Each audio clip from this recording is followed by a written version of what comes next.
Okay, so today we'll talk about leveraging CV 2015-7547 for full ASLR bypass and remote code execution for fun and profit. So first, who we are. My name is Nadav Markus. This is Gal De Leon. We are both security researchers at Palo Alto Networks at the R&D centers located in Tel Aviv. Our main focus is vulnerability research, exploitation, and reverse engineering. We also develop exploit mitigation for the Traps endpoint solution, and we enjoy security in general. So first of all, a short introduction about the vulnerability itself. The vulnerability itself is in GLIBC. It wasn't discovered by us, it was discovered by Google Project Zero around 3 months ago. Google released a Python-based crash POC, but they didn't release a POC that allows you to control the instruction pointer and no ASLR bypass to speak of. So this presentation will focus solely about exploitation strategy and gaining full code execution. So first of all, let's take a look at the vulnerable function, getAddr_info. This function is used to resolve a hostname and a service to an IP address. Now, the out parameter, which is type address info, is later used for usually connect or bind. It will contain the IP address which was resolved. In order to resolve the hostname, several DNS queries might be performed, usually over UDP, but sometimes over TCP, as we will see in this presentation. The vulnerability itself is a classic Stack Overflow when handling malformed DNS replies. Now, it's important to note here that this specific code wasn't compiled with a stack canary or cookie, but using our presented attack technique, one could bypass the cookie if one was present. Now, getAddr_info has a lot of different code paths. And the vulnerable code path is reachable if and only if the hint parameters that is applied to it contains the AI family as AF unspecified. This parameter means that we don't care about the type of the address that we resolve. It can be either IPv4, which will result in an A record sent over the wire, or quadruple A record, which, or IPv6, which will result in quadruple A records so sent over the wire. It's important to note that this is the most common use case. As usually, you don't care about the network layer upon which you communicate with the server. You just want to communicate with it. For example, an SMTP server that would want to relay an email does not care whether it gets the next email, the next server's address via IPv4 or IPv6. So let's talk a little bit about the bug. Well, let's say that, as I mentioned earlier, that an SMTP server tries to relay an email. In order to do so, it uses getAddr_info to resolve the corresponding host. So a call to getAddr_info is performed. This will result in several things. First of all, a DNS query over UDP port 53 for both the A record and quadruple A records is sent. In order to accommodate the incoming response, the GLIBC code uses alloc_r to allocate a stack buffer of size 2048 bytes.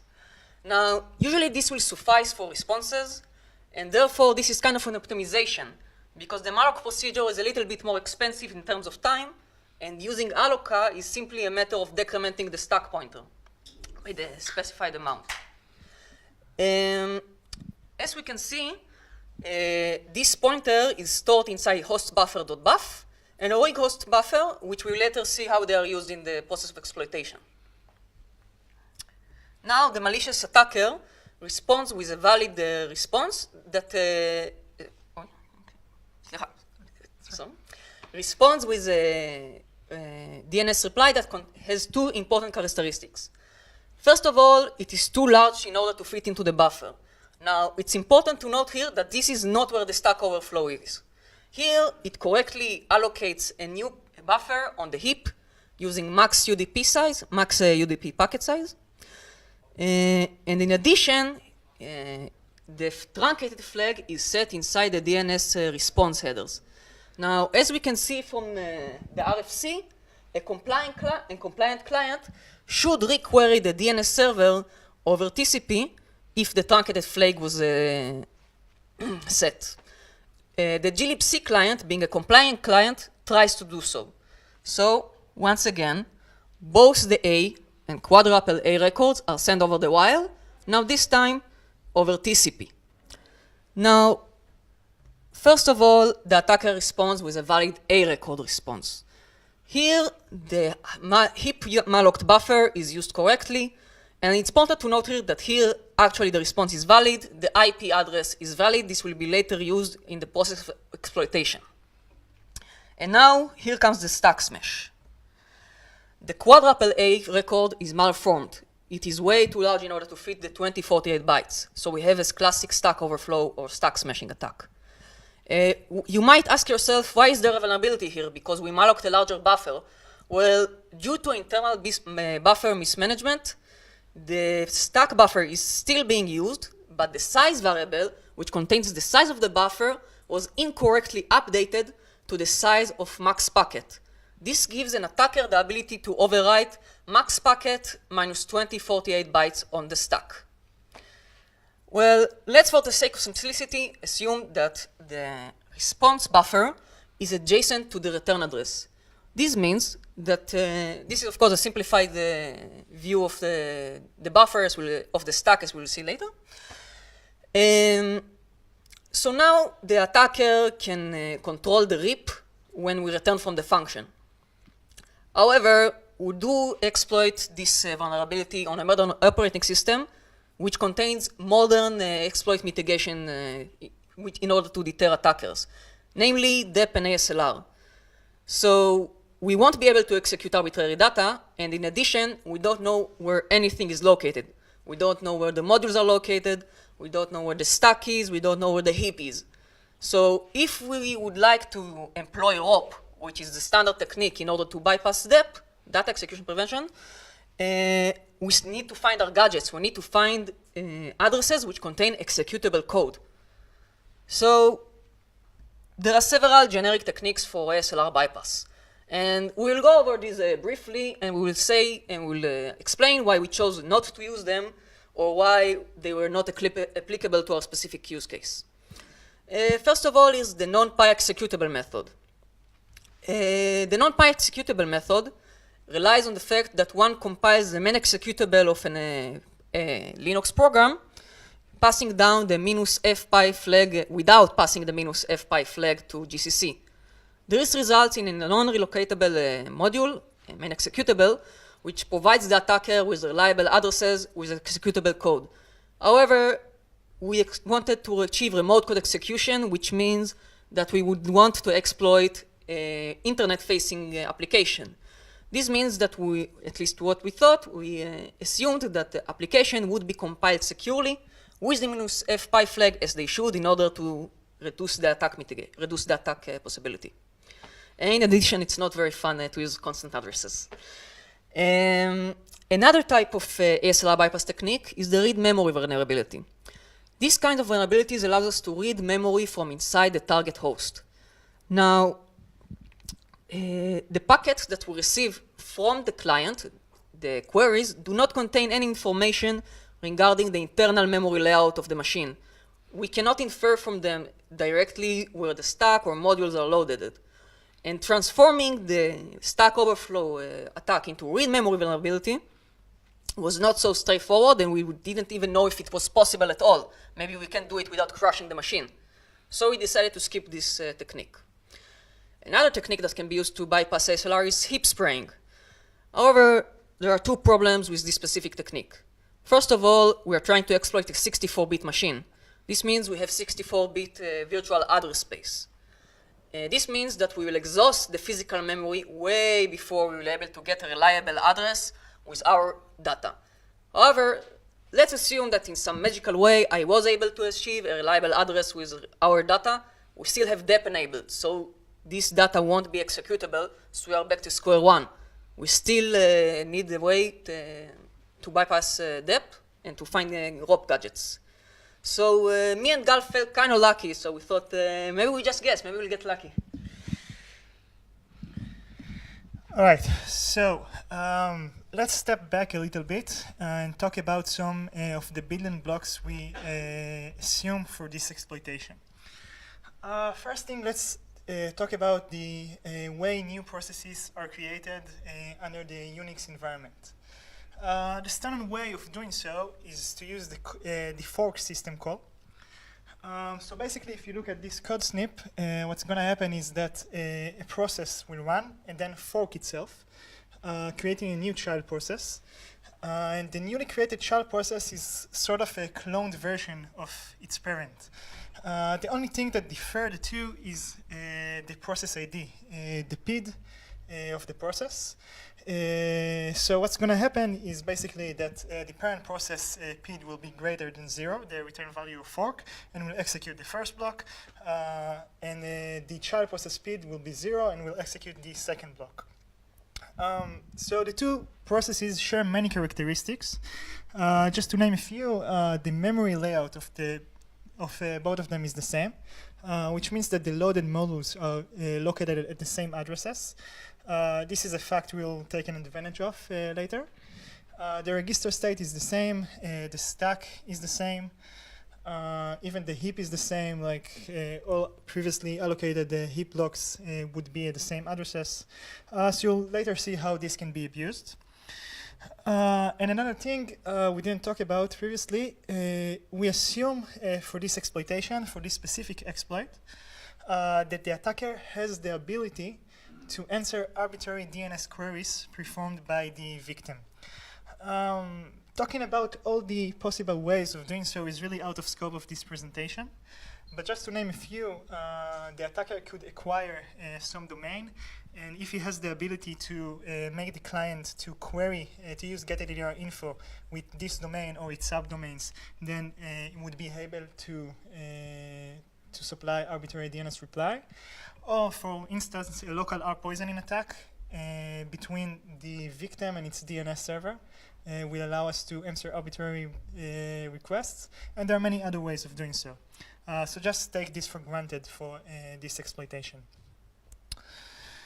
So let's discuss the exploitation technique. This slide is very important. We assume that the attacker has some way to affect the targeted victim daemon service in such a way that it can trigger a fork operation of that service remotely.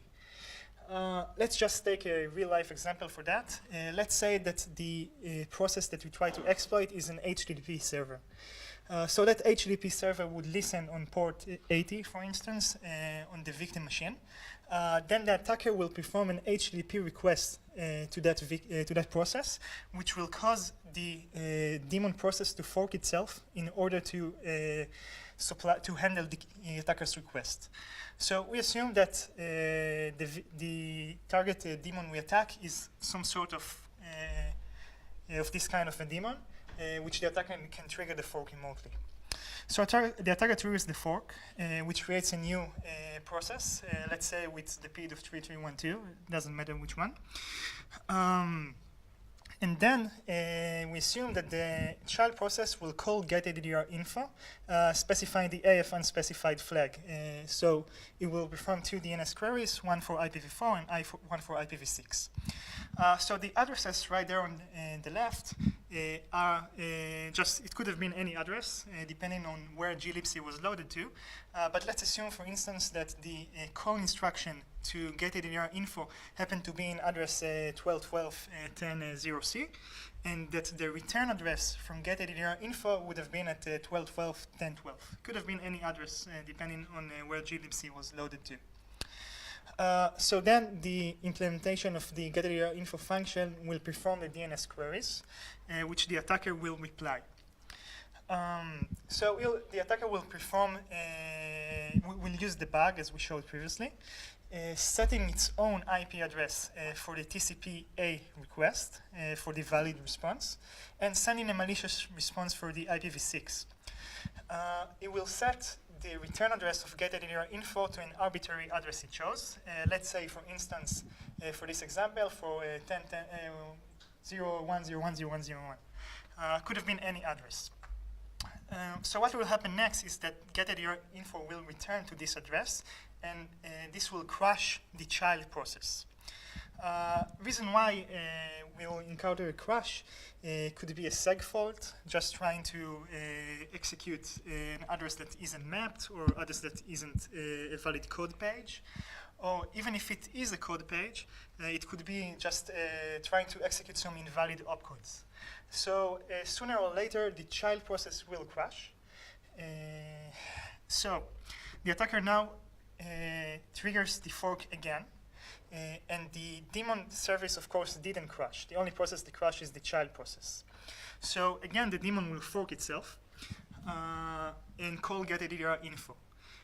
The important thing is that for both the child processes, the one that previously crashed and the newly created one, the address of the instruction for calling getAddr info and the return address of getAddr info will be located at the same addresses. The reason why is the fork operation. Since they were both forked out of the same process, their address space remains the same. So the attacker will again reply the same way, but this time let's assume that it shows the correct return address for getAddr info. So what happens next is that we execute the test EAX code and continue the execution of the child process as we should have been. So then let's assume the child process uses the connect function, supplying the addr info structure returned from getAddr info as an argument, which will cause the child process to create a new TCP connection to the attacker's IP address. So basically what we do here is that the attacker gains the ability to enumerate and check whether the return address is set for getAddr info is indeed the correct address or not. If he set it to a wrong address, the child process will crash and he won't get a new TCP connection. And he can exclude this address since it will never be the correct address, since all the child processes are cloned out of the same daemon. If he guesses the address correctly, you'll get a new TCP request, and now he knows that this address resides within the GLIBC module. Basically, he leaks it. So we could have just enumerated theoretically all the possible addresses, return address of getAddr info. But in 64-bit machine, this would be almost 2 up to the 64 bits. If you ignore some bits that you always know their value. So this is not really feasible within a reasonable amount of time. It will take years to enumerate. So we decided to upgrade this approach a little bit, and Nadav will tell you about it. So as Gal said, it's not feasible to enumerate 64 bits of entropy. So we thought maybe we could break down the original problem into sub-problems, smaller sub-problems, which will be easier for us to solve. Well, this is exactly the byte-by-byte approach. We don't have to overwrite the RIP completely when overwriting the return address. Because we know how much we overwrite and we know how much to write into memory in order to write the entire address, we can just overwrite just a portion of it instead.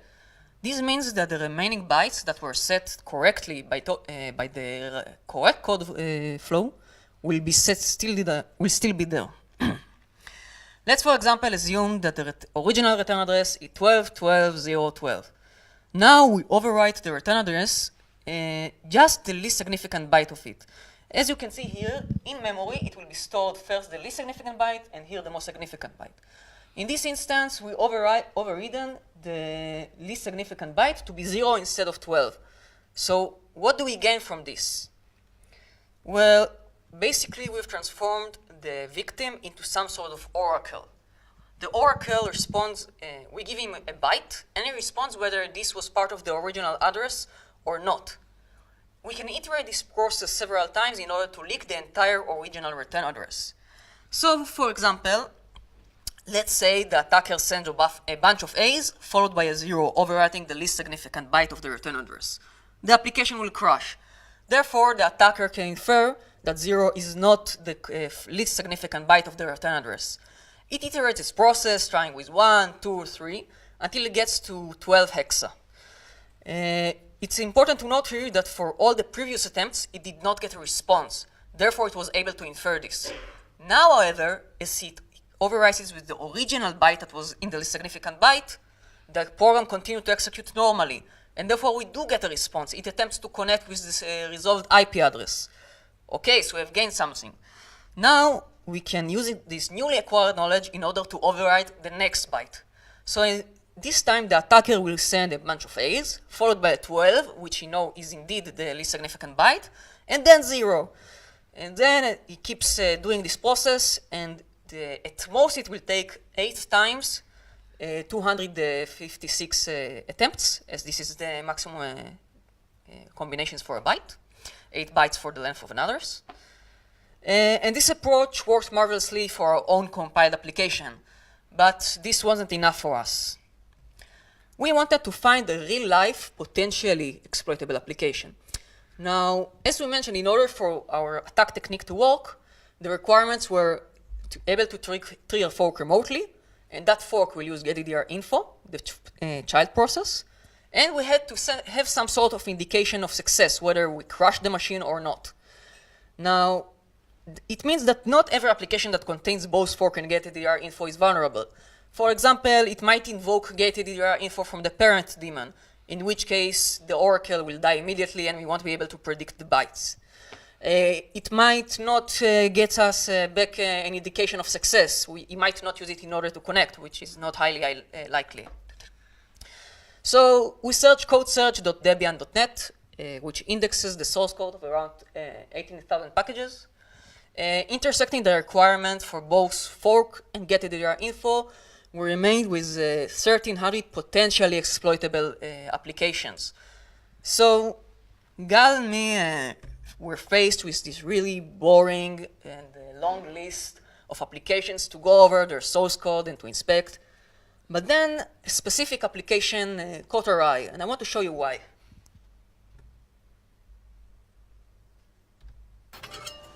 Hey, listen, is your mouth tiny and small? Then why don't you come down a little bit? Little bit. Where the food is tiny, it looks like regular food, but really tiny. You can put it in your mouth and eat it. Nothing gets stuck in your lips. It's just tiny and fits right in. Fits right in. Little bit. We got tiny lasagna, tiny pizza, tiny pie. Little tiny fried eggs.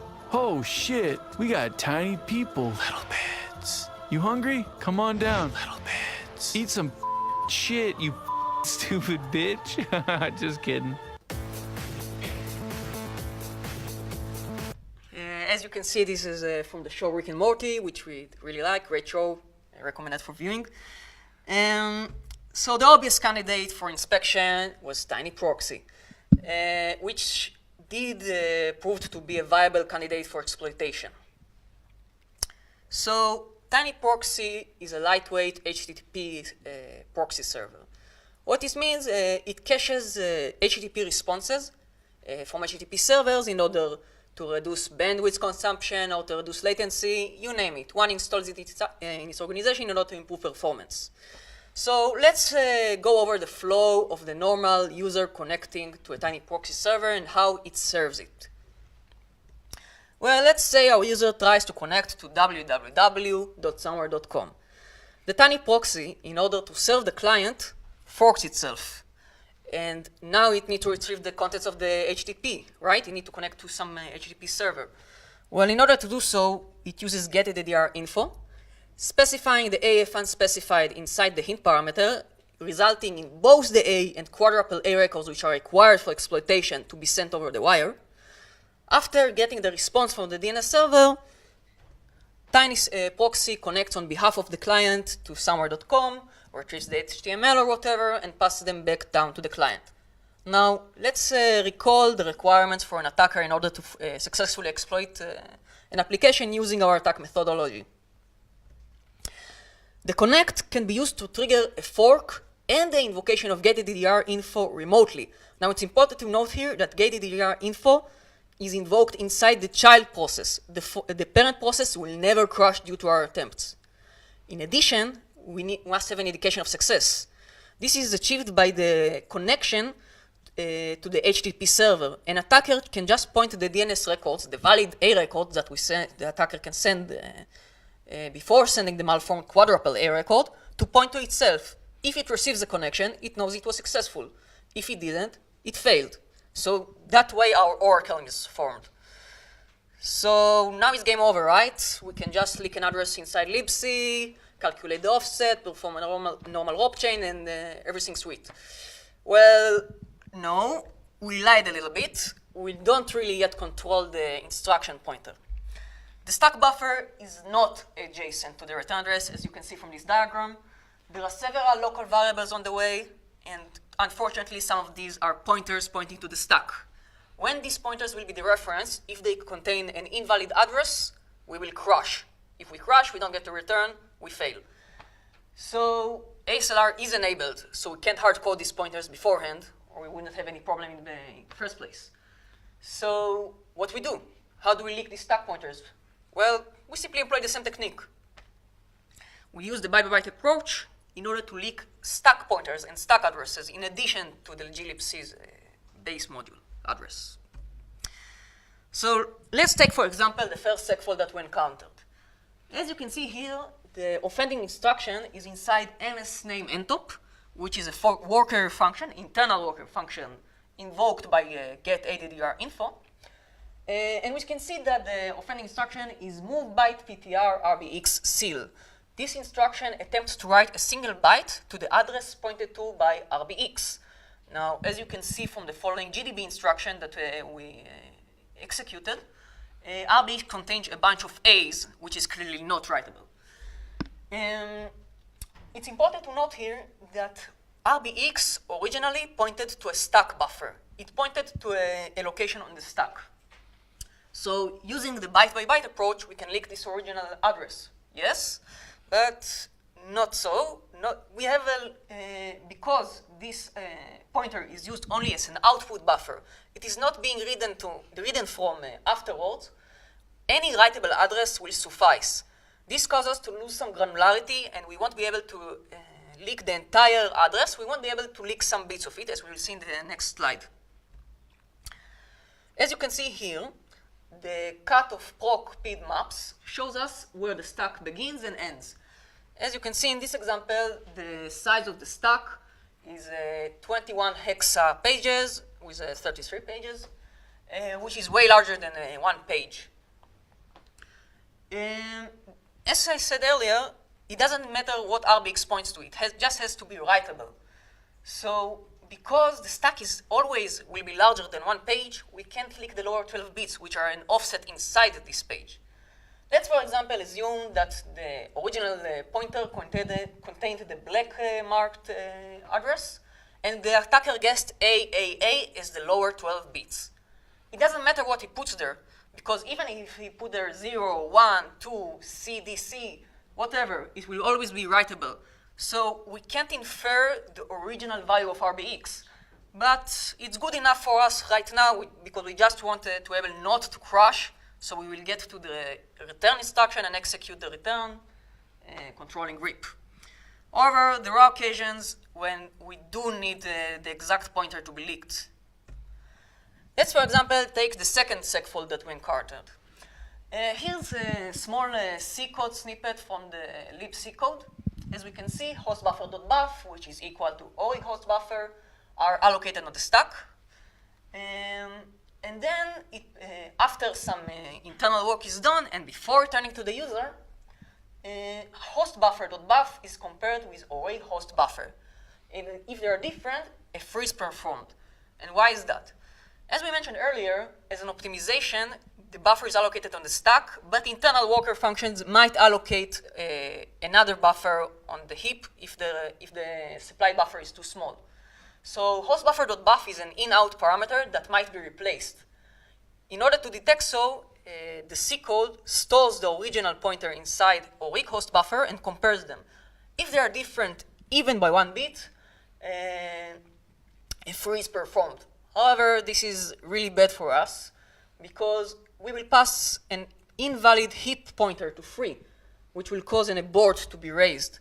Because free, when being supplied with an invalid heap chunk, will crash with an abort. So we will crash before the return. We can't overwrite RIP. Meaning we can overwrite RIP, but the return won't be executed. As you can see, this C code was translated into the following assembly snippet. RDI is read from the stack, which is under our control due to the overflow. As a quick reminder, we must overflow the contents of RBP plus PTR because we have to overflow all the way until the return address. And then it's compared with R14, which is equal to ORIG host buffer. As you can see, if they are equal, we skip the free that crushes us. So we need somehow to make RDI equal to R14. So what we do now? Do we employ the same technique of the byte-by-byte approach? Well, we could, but this would mean we would have to enumerate a lot of bytes. As we overwrite around 3,000 bytes on the way, this would make the exploit take way longer than we would like. So we search for a way to optimize this. An important observation is that the stack will remain identical between different forks. Because we crashed the application so quickly after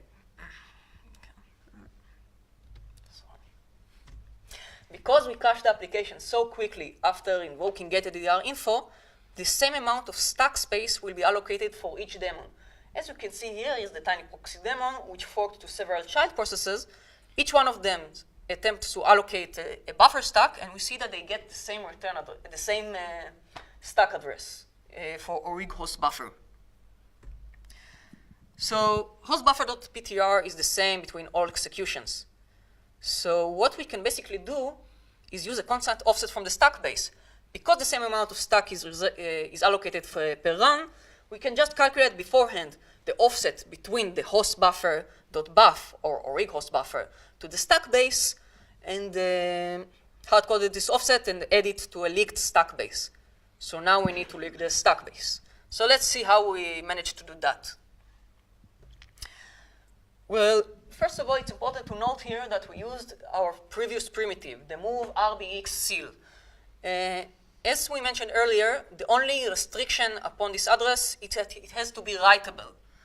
So using this primitive and two characteristics of the stack base, we were able to leak it. The characteristics are that, first of all, the stack base is aligned to a page boundary. Using the previously leaked stack pointer, previously we leaked an address within the stack, boundaries, but we didn't know exactly what the original point of RBX was. We just aligned it to a stack boundary. And then we keep enumerating, adding one page at a time. Now, another interesting property of the stack base is that it will be the first non-writable address adjacent to the stack. So now our oracle will respond, yes, this is the correct address when we do crash. Unlike before, where it responded it is correct byte when we didn't crash. So we try with 0, then 1,000, 2,000, and all these times we do get a response. When we do get a response, we know we still haven't hit the stack base, and the first time we reach a non-writable address, which is indicated to us by a timeout, which then the application won't connect to us due to a crash, we infer the stack base. So, is it really game over now? I mean, we've leaked the stack base. We calculated beforehand the offset between the stack base and each stack-pointed buffer. So we can fill in all the local variables leading up to the stored return address. So it's pretty much a piece of cake from here, right? Well, wrong again. Okay, so we assumed that the offset to each and every local variable from the stack base would remain constant.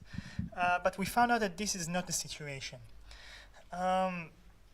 Each time we restarted the tiny proxy service, this offset happened to be different. It did remain the same between all the forks each time we restarted the daemon, but it did change for the parent process each and every time. So we tried to figure out what's the reason for that, and the reason why is that code snipped from the Linux kernel. This is an architecture-specific code that runs every time you create a new process. Basically what it does, if ASLR is enabled, as you can see, it generates a random offsets and push the stack by that offset prior to running the first function, the start function of the newly created process. So let's examine this this picture of the stack, for instance.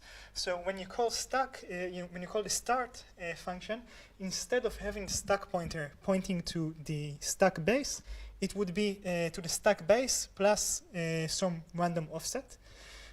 So this offset happened to be only 9 bits due to this modulo operation and the fact that it has to be aligned to a pointer.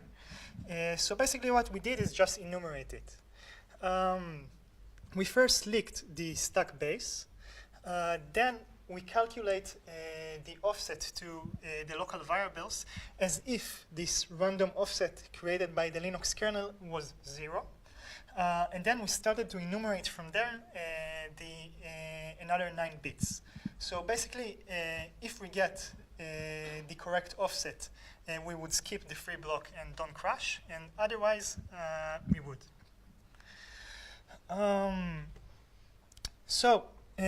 From now, basically we gain control over the RIP, returning from getInfo after we linked all the local variables on the way. And we now just imply the same technique in order to leak the return address of getInfo as we talked about before. After we do so, we want to create a rope chain, to construct a rope chain to bypass DEP.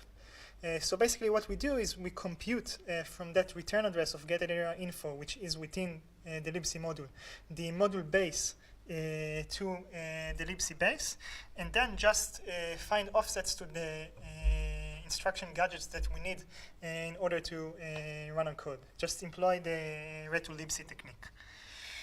But the thing is that we don't know what's the libc version of the victim. So each one of these versions, since it's compiled differently, it has different code, would result in different offsets, both to the base of libc from the return address of getInfo and to the gadgets that we need. So basically what we do, we just took all the vulnerable versions of libc and compute the offset to libc base and to the gadgets for each and every one of these libraries. And then we just enumerate. Each time we guess the wrong libc version, we will crash the child process. And when we get the correct version, we'll just run our ret2libc attack and run our exploit code. So just as a quick review, the complete exploitation flow is we leak an arbitrary stack pointer at the first segfault we encounter. We then leak the stack base using the same crash. We then leak the random stack offset in order to set the right value for all the precise stack variables. We then leak the return address of getInfo, enumerate all the libc versions until we successfully exploit. So we'll now show a demo of this attack, but live demos sometimes don't work. So we chose to show you a video of a demo, but if anyone is interested or doesn't find this satisfying enough, you're more than welcome to come afterwards and we'll show you the live demo. So yeah, if you can help me with that, that'll be great.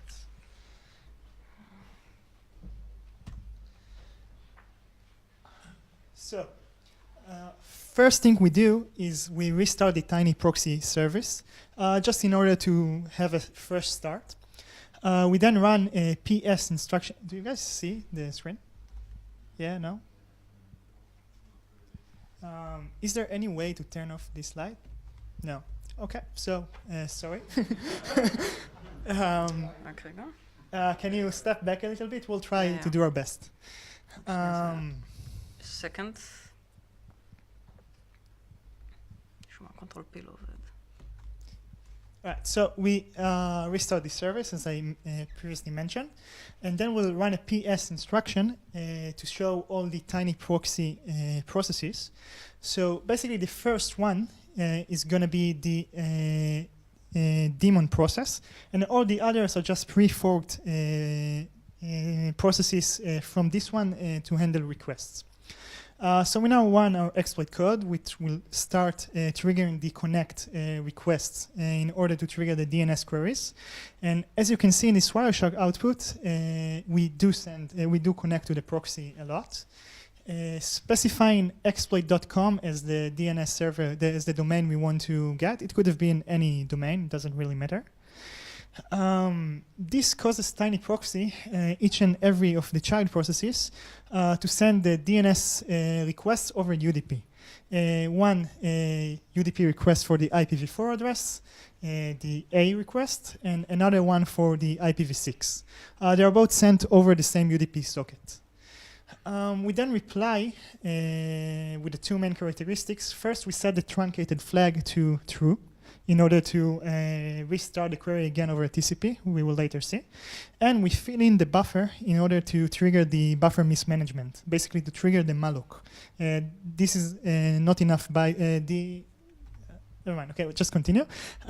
We then, the tiny proxy restarts again over TCP, sending both an IPv4 request and an IPv6 request, again over the same TCP socket, which we reply now with a valid response for the IPv4 request, setting the attacker's IP address as the resolved address for that domain, and reply again for the IPv6 with a malformed packet, basically a bunch of A's, until we get to the byte we enumerate. This time it happened to be 1C, and we enumerate only a single byte now.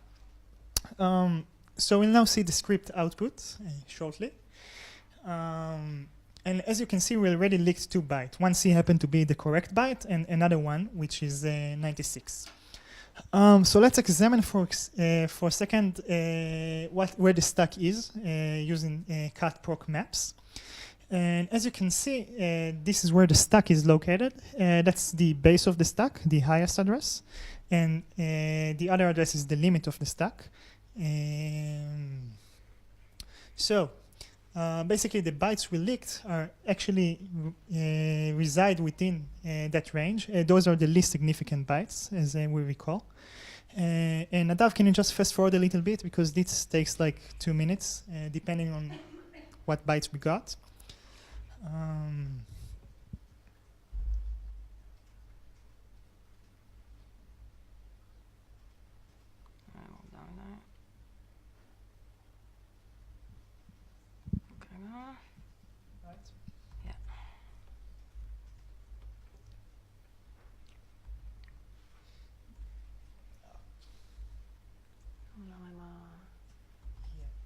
Can you? Great. So as you can see, we did leak the arbitrary address, and then you just don't see because it happened too fast. We also leaked the stack base. The way we do that, can you stop for a second? Mm-hmm. The way we do that is that we take the arbitrary pointer we leaked within the stack range and align it to a page boundary, and then just add 1000 hexabyte each time until we don't get a connection back, and that would be the stack base. So now the stage the exploit is at is trying to leak the random stack offset that the kernel generated. So Nadav, if you can continue. What we'll do now is attach with GDB to the tiny proxy, to the daemon service, set a breakpoint on getAddDR info, and set the debugger to follow fork mode child, which means that we will also attach child processes of the daemon service and debug those. So we continue, and we are now within the context of the child process, the newly created process, and stop at getAddDR info. We'll continue again, and we will encounter a crash. The reason why is that at this specific iteration, we didn't guess the correct offset. If you examine the stack trace, the crash is due to a board to raise. There are no symbols on this machine, but it happened due to the free that we showed earlier. So now just continue. As you can see, the PIDs are just continue and continue because we crash all the child processes all the time. Can you also fast forward? So now there's a 9 bits enumeration to get the correct offset.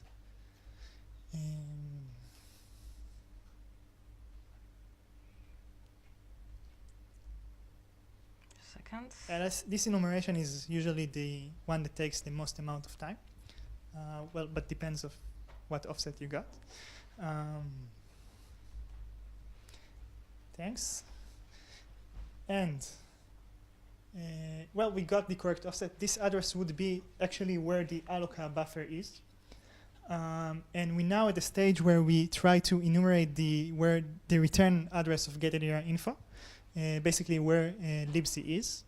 That's where libc is located. It was randomized at this execution. And it's kind of hard to see, but we start to leak bytes from there. One more thing, our payload, what it does is create a new file under the temp directory. So we'll later see that our payload actually worked by creating a new file over there. So we leaked 1 byte of the return address, 57. And again, we'll fast forward a little bit. This entire exploit takes about 7 to 10 minutes.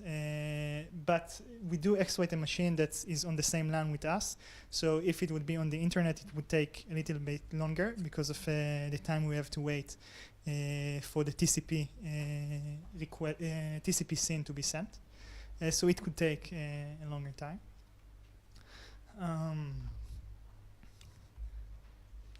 Second. Thanks. So we now leaked where libc is. We assumed one version of libc for this demo, but we could have just enumerated it as we told you earlier, and performed the rock chain, which will create a new file under a temp directory because that's what we executed using the rock chain. And this is the libc address. And there you go. As you can see, a new file was created. Thanks.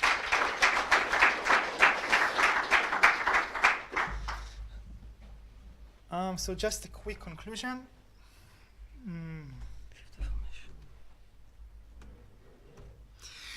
Security mitigations can make exploitation harder. But attackers can find creative ways abusing OS features, like for this example, for this exploitation, the way the fork system call works, in order to bypass those mitigations. What's important to note is that this technique can be applied to basically almost any memory corruption vulnerability within a server that forks itself and operates the way we described. So how you protect yourself? Basically, you can use the Palo Alto network security platform that protects you against some of these threats. And more importantly, just patch your software. Basically, if libc is patched, there will be no vulnerability here. So, any questions? No one? Yes?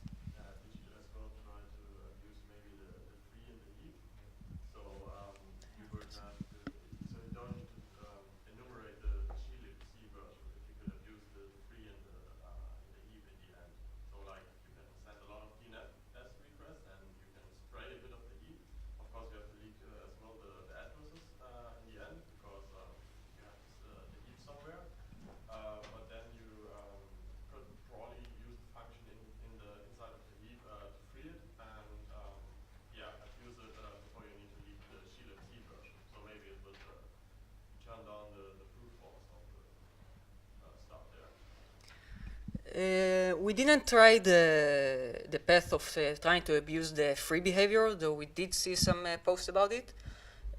We thought this solution will be more straightforward and simpler to implement, and it will also demonstrate this attack technique. How long does it take? So, like approximately to 7 to 10 minutes, depending on the random and if you get lower or higher bytes for your address. And we could also improve that because we didn't assume for some bytes that we knew the value of. Like for instance, some bytes are always 0, some bytes are always constant offset. The return address always ends up with the same byte, stuff like that. We did still enumerate those. So we could have improved that a little bit.